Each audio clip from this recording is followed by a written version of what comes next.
ఉద్దేశం. ట్రూ. అయితే గురూజీ ఇప్పుడు మీరు చెప్పారు లవ్ మ్యారేజెస్‌లో ఉన్నటువంటి రిస్క్. అలానే అరేంజ్డ్ మ్యారేజెస్‌లో కూడా చాలా రిస్క్ ఫ్యాక్టర్స్ అనేవి ఉన్నాయి కదా! మరి వాటిని ఎలా మీరు చెప్తారు? అరేంజ్డ్ మ్యారేజ్లో ఫస్ట్ పాయింట్ ఏంటంటే నాతి చరామి అన్న వాగ్దానంతో భార్యాభర్తలు కలుసుకుంటారు. వాళ్ళకి ఏమాత్రం గొడవలు వచ్చినా ఇంట్లో జాయింట్ ఫ్యామిలీస్ ఉంటాయి. ఇటువైపు ఫాదర్ మదర్, అటువైపు ఫాదర్ మదర్ ఉంటారు. ఒకవేళ లవ్ చేసుకొని ఇద్దరు విడిపోయి వెళ్ళిపోయిన తర్వాత గొడవలు వచ్చినాయి అనుకోండి, నోబడి విల్ సపోర్ట్ దెమ్. నువ్వే కదరా ప్రేమించేసుకున్నావు, మాకేంటి నీ సంబంధం? డెసిషన్ కదా అన్నట్టు. దాంతో ఇరిటేషన్ ఇంకా పెరిగి గొడవలు ఇంకా పెద్ద అయ్యే ఛాన్స్ కూడా ఉంది. అరేంజ్డ్ మ్యారేజెస్లో ఇలాంటి రిస్క్ తక్కువ ఉంది. ప్రాబ్లమ్స్ సేమ్గా ఉండొచ్చండి, రిస్క్ విడిపోయే రిస్క్ తక్కువ ఉంది, ఎందుకంటే కౌన్సిలింగ్ జరుగుతుంటుంది కాబట్టి. ఓకే. అయితే మరి రెండిట్లో రిస్క్ ఉన్నప్పుడు విచ్ వే ఇస్ బెటర్? మీరు చెప్పిందే, రెండిట్లో రిస్క్ ఉన్నప్పుడు ఏది బెటరు? అమ్మ నాన్నని వదిలేసి బయటికి వెళ్ళి చేసుకోవడం బెటరా? అమ్మ నాన్నలతో ఉండి మా అమ్మ ఒక పెళ్లి చూపించినప్పుడు ఎలా ఉందన్న బాగానే ఉందన్న, మా ఏదో వాళ్ళకి నచ్చలేదు వదిలేస్తారు. ఇంకో అమ్మాయిని చూపించారు, ఎలా ఉంది బాగానే ఉందన్న.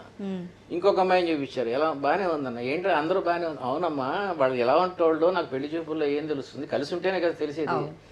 నువ్వేమనుకోకపోతే ఒక చిన్న మాట చెప్తా, ఏ రాయి అయితేనే పళ్ళు ఓడగొట్టుకోవడానికి, ఈ రాయి మంచిది అయితే పళ్ళు బాగుంటాయి అని చెప్పాను. ఓకే. సో గురూజీ, ప్రేమ వ్యవహారాల్లో ఉన్నటువంటి రిస్క్ ఏంటి? మీరు చాలా కాలేజెస్కి వెళ్ళి చెప్తూ ఉంటారు కదా, ఈ విషయం మీద మీరు ఏం చెప్తూ ఉంటారు, సజెషన్స్ ఎలా ఇస్తుంటారు? కాలేజీలో ఫస్ట్ ఇయర్లో ప్రేమలో పడ్డ అబ్బాయి అమ్మాయి చదువు పూర్తయ్యే వరకు ఆగుదాం అంటాడా? ఇప్పుడే చేసి చదువు పూర్తయ్యే వరకు ఆగుదామని ఎందుకు?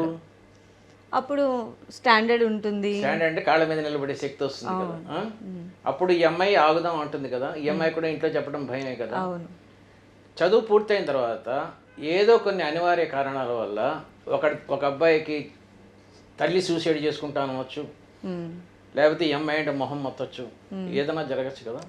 అప్పుడు ఏమవుతుంది అమ్మాయి పరిస్థితి? ఇదొక రిస్క్ ఇలా ఉంది కదా. 4th ఇయర్ అయిన తర్వాత పోనీ ఆ అబ్బాయి ఇంటికి వెళ్ళి ఈ అమ్మాయిని తీసుకెళ్ళి మీ ఇద్దరం పెళ్లి చేసుకోబోతున్నాం అన్నారు అనుకోండి, అంటే తండ్రి కాళ్ళిర కొడతాన వెధవా అంటే వీడేం చేస్తాడు? అంతే, ఇంకా అక్కడ బ్రేకప్ అయిపోతాడు అవ్వచ్చు, లేదా బయటకు వెళ్ళిపోవచ్చు, ఉద్యోగం వచ్చింది. బ్రేకప్ అయ్యింది అనుకోండి, నేను చెప్పిన రిస్క్లన్నీ ఉన్నాయి కదా. ఇందులో రిస్క్ ఏంటంటే ఈ అబ్బాయి అమ్మాయి ఫస్ట్ ఇయర్ నుంచి ప్రేమలో పడ్డప్పుడు ఎవడన్నా పదల చాటు నుంచి వీడియోలో తీసి ఈ అమ్మాయి పెళ్లి చేసుకొని పిల్లలు పుట్టిన తర్వాత ఆ వీడియో చూపించి, నీ మొగుడికి ఈ వీడియో చూపిస్తాను, నువ్వు నాతో కొంచెంసేపు గడుపు, లేకపోతే 1,00,000 రూపాయలు ఇవ్వంటే ఈ అమ్మాయి ఇవ్వాలి కదా. ఈ వీడియోస్ వచ్చిన తర్వాత ఈ అమ్మాయి ప్రేమ వ్యవహారం, అబ్బాయి ప్రేమ వ్యవహారం కాలేజీ అంతా తెలిసిపోతుంది. ఫస్ట్ ఇయర్లో చాలా ఉధృతంగా ప్రేమించుకుంటారు కదా.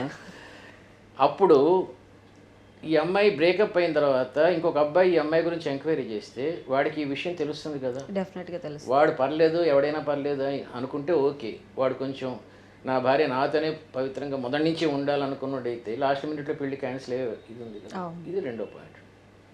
ఒకవేళ పెళ్లి చేసుకొని వెళ్ళిపోయాడు అనుకోండి, ఇద్దరం 24 సంవత్సరాలు పెంచి పెద్ద చేసిన తల్లిదండ్రుల్ని కేవలం ఈ అమ్మాయిని పెళ్లి చేసుకోవద్దు అన్న కారణంగా వదిలేసే మనస్తత్వం ఉన్నవాడు రేపు ఇంకొక ఐశ్వర్యరాయ్ లాంటి అమ్మాయి కనబడితే ఈ అమ్మాయిని వదిలేయడం నమ్మకం ఏమన్నా? వీడికి అసలు నైతిక విలువల మీదే ఒక బిలాంగింగ్నెస్ టువర్డ్స్ పేరెంట్స్ లేని మనస్తత్వం ఉన్నవాడు అలాంటి వాడిని ఎందుకు చూస్ చేసుకుంటుంది ఈ అమ్మాయి? ఎందుకు అది చెప్తామండి మేము కాలేజీలో.